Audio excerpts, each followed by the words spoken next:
உங்கள் வண்டியில் ABS motor fail ஆகுறதுக்கு 3 முக்கியமான ரீசன்.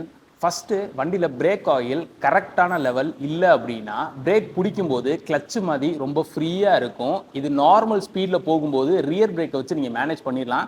பட் ஆனால் ஹை ஸ்பீட் போகும்போது யோசிச்சு பாருங்கள். அண்ட் ரெண்டாவது விஷயம், ஏபிஎஸ்ல இருக்க ECU ஃபெயில் ஆகுது இல்லாட்டினா வயரிங்கில் டேமேஜஸ் இருக்குது அப்படின்னா வண்டியில் ஏபிஎஸ் மட்டும் ஒர்க் ஆகாது. இதில் ஏதாச்சும் மால் ஃபங்க்ஷன் ஆச்சு அப்படின்னா பிரேக்கிங்கும் சேர்த்து ஒர்க் ஆகாமல் போகிறதுக்கு சான்சஸ் நிறையாவே இருக்குது. அண்ட் மூணாவது, ஏபிஎஸோட சென்சாரில் எதுவும் டேமேஜ் இருக்குது, இல்லை டஸ்ட்டு போய் அந்த மேக்னெட்டில் உட்காருது, இல்லை வயரிங்கில் எதுவும் பிரச்சனை இருந்தாலும் இந்த ஏபிஎஸ் மோட்டார் ஈஸியாக ஃபெயில் ஆயிரும். ஆனால் ஒரு சின்ன மால் ஃபங்க்ஷன் லைட்டு நம்ம டிஸ்பிளேல எரியறதுனால இதை ஈஸியாக நம்மளால் ரெக்டிஃபை பண்ண முடியும். இந்த 3 இஷ்யூஸ் தான் ஏபிஎஸ் மோட்டார் ஃபெயில் ஆகிறதுக்கான முக்கியமான விஷயமே. இதை ஒரு பீரியாடிக்கல் மெயின்டெனன்ஸ்ல நீங்க சரி பண்ணீங்க அப்படின்னா ஏபிஎஸ்ல எந்த ஒரு ப்ராப்ளமும் இருக்காது.